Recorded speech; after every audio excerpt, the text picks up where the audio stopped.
안녕하세요. 반갑습니다. 김태훈 목사입니다. 창세기 강의 오늘은 아브라함 이야기입니다. 본문은 11장 27절에서 22장 24절까지입니다. 강의 진행에 있어서 두 가지 안내를 먼저 드리겠는데요.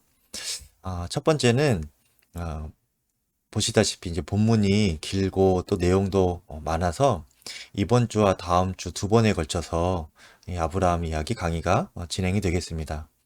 그리고 두 번째는 이번 아브라함 이야기 강의가 성경의 본문 앞부분과 뒷부분을 이렇게 왔다 갔다 하면서 설명을 하게 되는 부분이 있어요. 그래서 여러분들이 성경을 읽으실 때에 11장에서 22장까지 아예 통으로 여러 번 읽으시면서 강의를 들으시면 더욱 도움이 되겠습니다. 이제 강의를 시작하겠습니다. 아브라함의 이야기는 창조의 질서가 회복되기 시작한다는데 그 가장 큰 의미가 있습니다. 제가 첫 강의 때 언급해드린 것처럼 하나님의 창조의 중심은 바로 사람이었죠. 모든 만물이 하나님 말씀에 순종했고 사람도 절대적인 순종 상태였습니다. 그런데 어느 날 첫사람 아담이 선악과로 하나님께 불순종의 죄를 지었죠. 그리고 그 죄는 점점점 자라서 세상에 가득 차게 되었습니다. 결국에는 이제 하나님께서 죄로 오염된 이 세상을 홍수로 다 쓸어버리시는 그런 심판까지 하셔야 했습니다. 불순종이라는 것이 이렇게 무섭습니다, 여러분. 하나님의 창조를 깨트리는 능력이 바로 사람의 죄에 있는 것이죠. 그 홍수 후에 하나님은 새롭게 창조를 시작하셨는데 그때 선택된 사람이 노아입니다. 그래서 노아를 두 번째 아담이라고도 할 수 있겠는데요.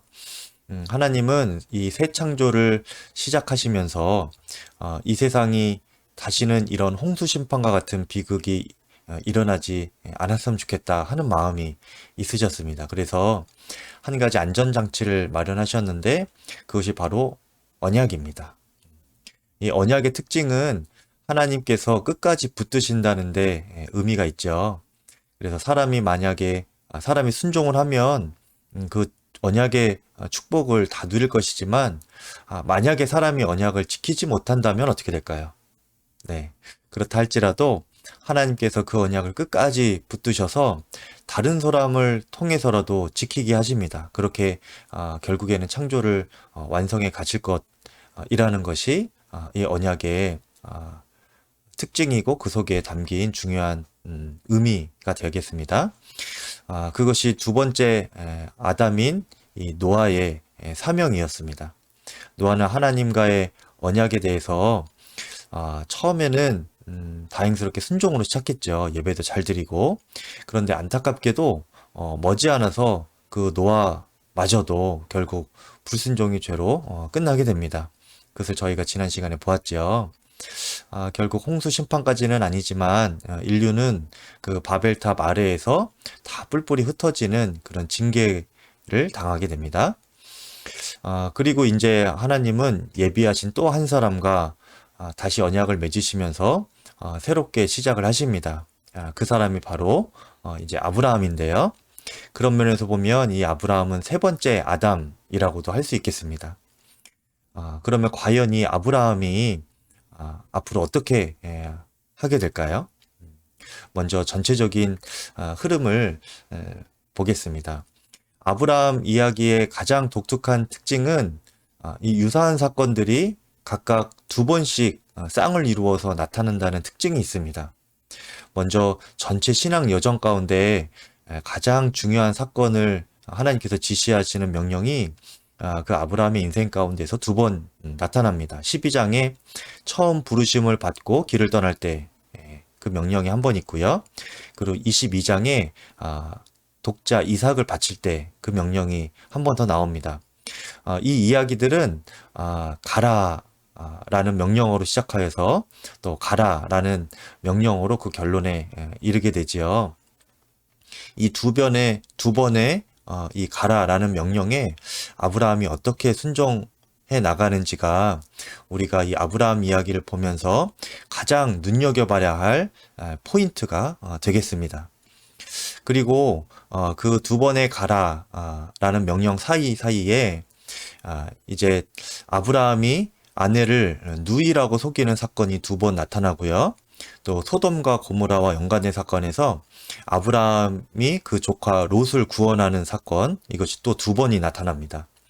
또 아브라함이 하나님과 언약을 맺는 사건이 있는데요. 이 언약을 맺는 것도 두 번 등장합니다. 15장, 17장 이렇게 두 번 나타나는데, 이러한 여러 가지 중요한 사건들이 반복되는 것을 우리가 읽으면서 우리가 이 아브라함의 믿음이 점점 성숙되어져 가는 것을 볼 수가 있을 것입니다.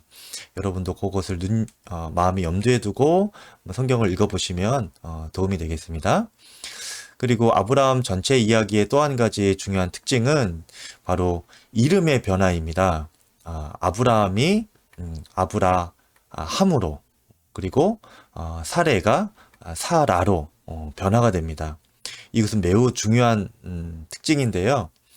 여러분, 아담 시대와 노아 시대 때 사람이 악한 길에 들어서게 되고, 그리고 결국 그 최종 모습이 무엇이었는지 여러분 혹시 기억나시나요?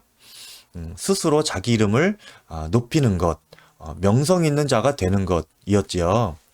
하지만 이 아브라함 시대에는 드디어 사람이 스스로 이름을 내는 것이 아니라 하나님께서 그를 인정하시며 이름을 부여해 주기 시작하십니다. 네. 아브라함에게는 아브라함이라는 이름을 주셨고요. 사레에게는 사라라는 이름을 부여해 주셨죠. 그런 면에서 보면 이 아브라함 시대는 이전에 아담과 노아 시대와는 확연히 구분이 되는 그런 시대라는 것을 우리가 볼 수가 있어요.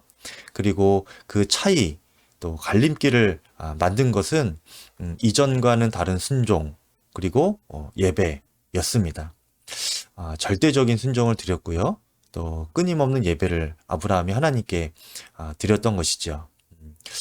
이것이 과연 어떤 것이었는지 그 구체적인 내용을 조금 더 성경 구절 하나하나를 보면서 살펴보도록 하겠습니다. 이제 아브라함과 그 가족을 통해서 하나님의 새로운 언약과 창조가 시작되겠습니다. 그런데 11장 29절에서 30절을 보니까 아브라함 이야기가 그 시작부터 큰 어려움이 있어 보입니다. 아브라함의 아내 사레가 임신을 못하는 상태였습니다. 생명이 없는 상태였고요. 생명의 가능성조차 없는 완전한 불임 여성이 바로 사레였는데요. 태초의 창조전 상황에서 제가 공허함이 있었고, 그 공허는 생명이 없는 상태라고 설명을 드린 적이 있었죠. 마찬가지로 지금 이 새로운 창조가 시작되는 이 시점에서도 아브라함과 이 사레의 가정에는 이 생명을 잉태할 수 없는 상태, 공허함의 상태가 있었다는 겁니다. 그리고 이것으로부터 이제 창조가 새롭게 시작이 되겠는데요. 이 와중에 하나님이 아브라함을 부르시고 첫 번째 명령을 하십니다. 고향과 친척과 아버지의 집을 떠나라 라고 했는데요. 사실 이것은 아브라함의 모든 것이었습니다. 그의 뿌리이고 근본 바탕이며, 또 다른 족속에게 언제든지 공격을 당할 수 있었던 당시 상황을 보면 가까운 친족이 그 주변에 있었다는 것은 현재를 살아갈 때에 절대적으로 의지하게 되는 보호막이 되기도 했지요. 그런데 이것을 떠나라고 하는 것은 아브라함에게 쉽게 순종하기 어려운 부르심이었습니다.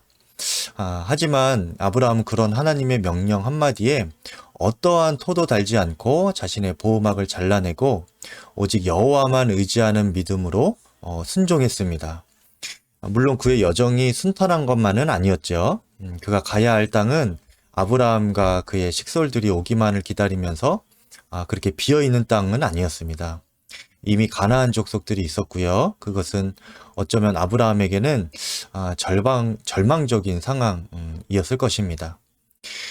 그런데 이때에 하나님이 아브라함에게 나타나셔서 한 가지 약속을 해주십니다. 그것은 그의 자손에게 그 땅을 주시겠다 하는 약속입니다.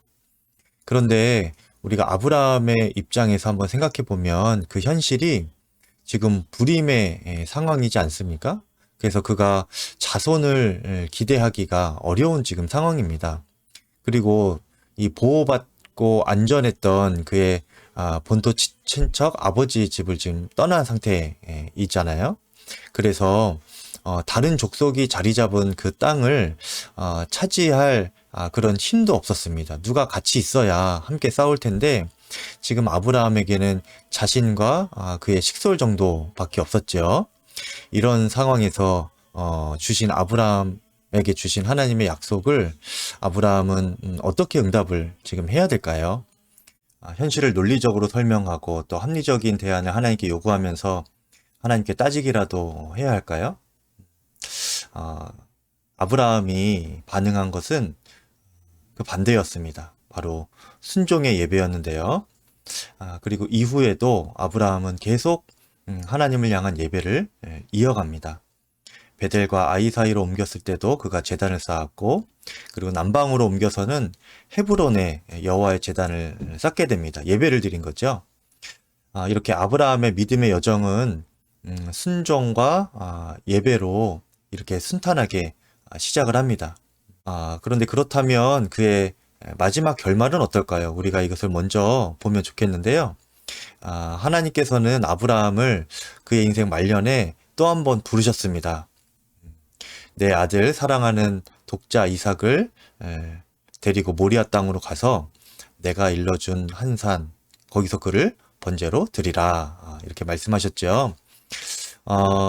처음과 마지막 이 두 번의 부르심이 아브라함의 모든 것을 설명해 주는 것입니다. 첫 번째 명령이 고향과 친척과 아버지의 집으로부터 떠나는 것이었죠. 이것은 부모와의 철저한 단절을 명하시는 것이라면 이 마지막 명령은 자식과의 완전한 결별을 지금 명령하고 계시는 것입니다. 여러분, 첫 번째 부르심에서 아브라함은 하나님의 말씀 한마디에 자신의 모든 근본 바탕이요 보호막인 이 부모와 친족을 잘라냈죠. 그런데 하나님은 이제 그의 하나밖에 없는 유일한 미래의 희망, 이 아들 이삭까지 잘라버리라고 지금 하시는 것입니다. 물론 양쪽 다 중요하겠지만 부모와 자식이 있을 때에 여러분 어느 쪽을 잘라내는 것이 더 어려울까요? 하나님께서는 우리에게 점점 더 강도가 높은 명령으로 다가오고 계십니다.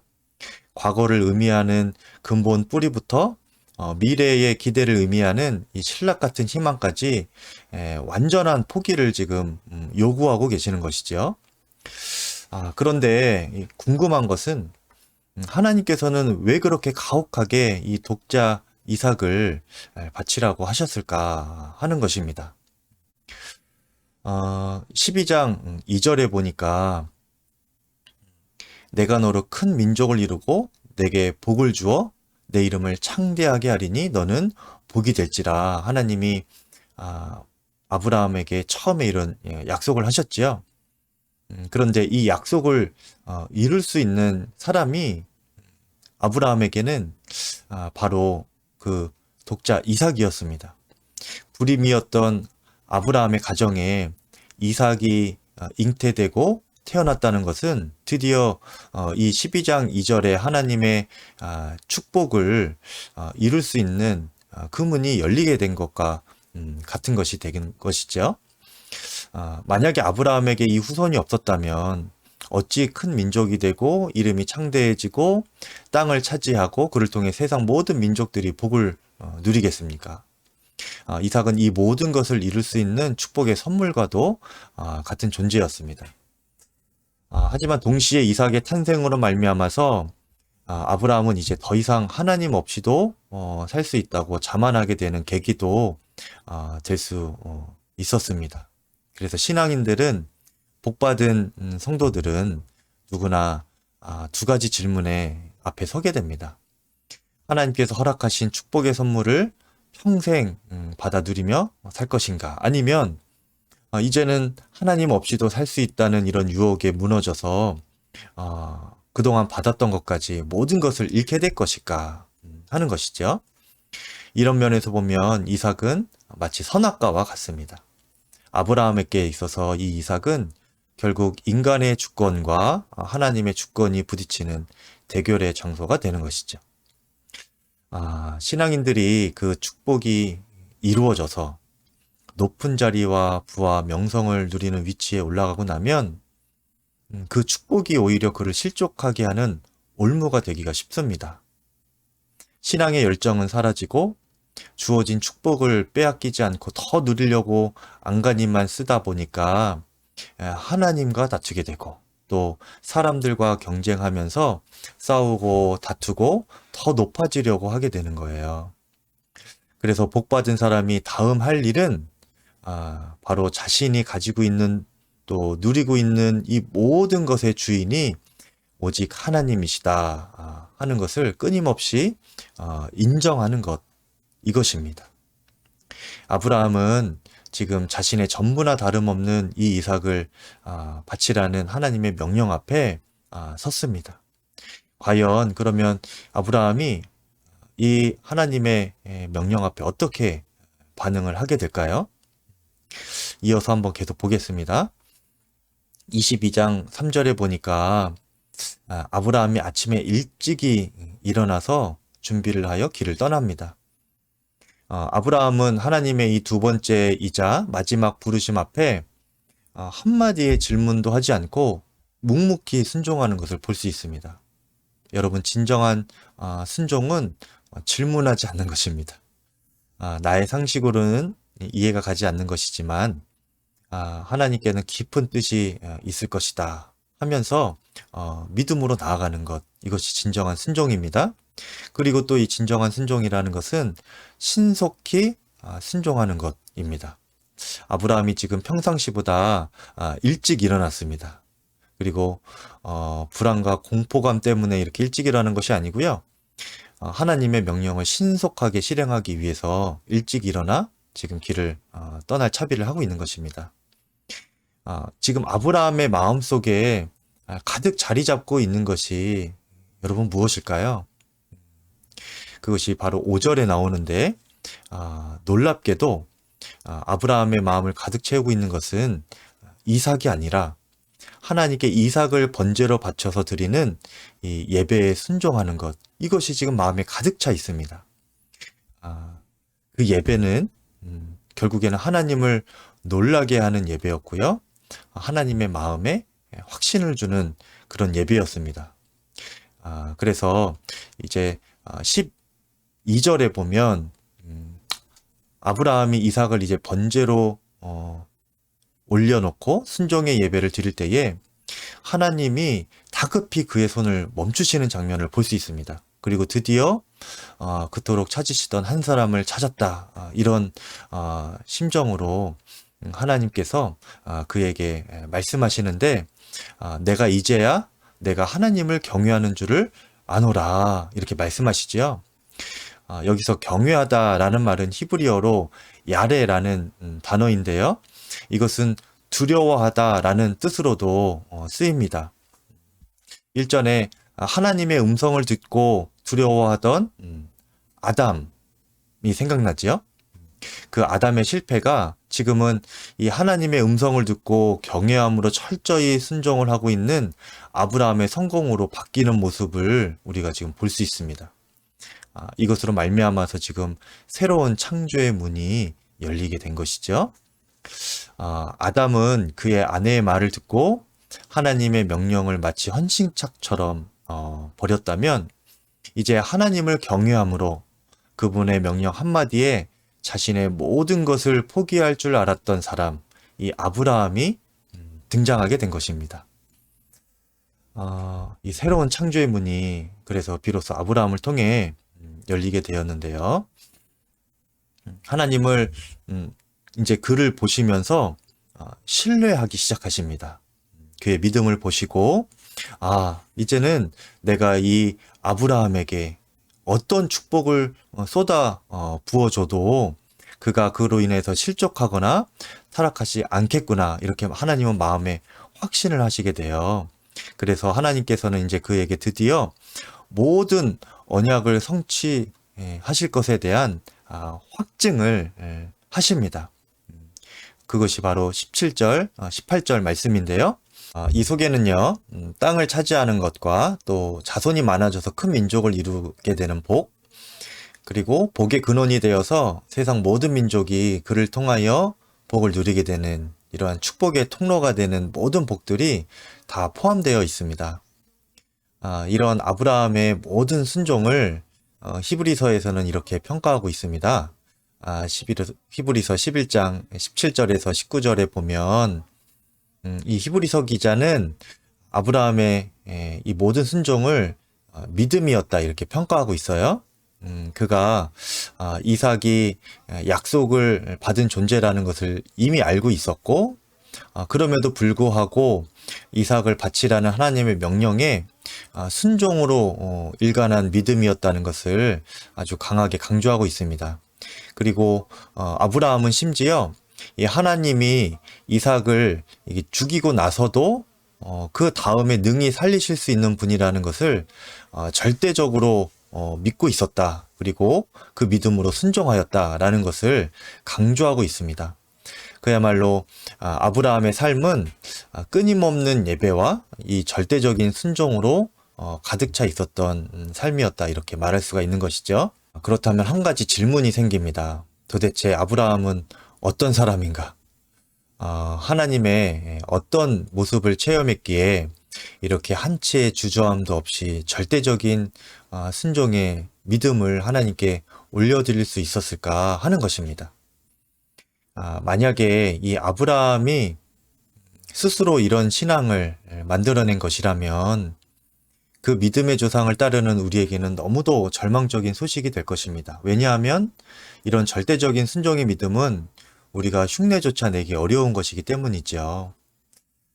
다행스럽게도 이러한 아브라함의 믿음은 그가 스스로 연마한 신앙이 아니었습니다. 오직 먼저 베푸신 하나님의 은혜 안에서 하나님의 주도하시는 역사 가운데 아브라함과 하나님과의 기나긴 사귐을 통해서 만들어져 온 것이죠. 그 하나님과의 내밀한 사연이 어떤 것이 있었는지 우리가 이제 그것을 다음 시간에 한번 살펴보도록 하겠습니다. 지금까지 긴 강의인데 잘 들어주셔서 감사합니다.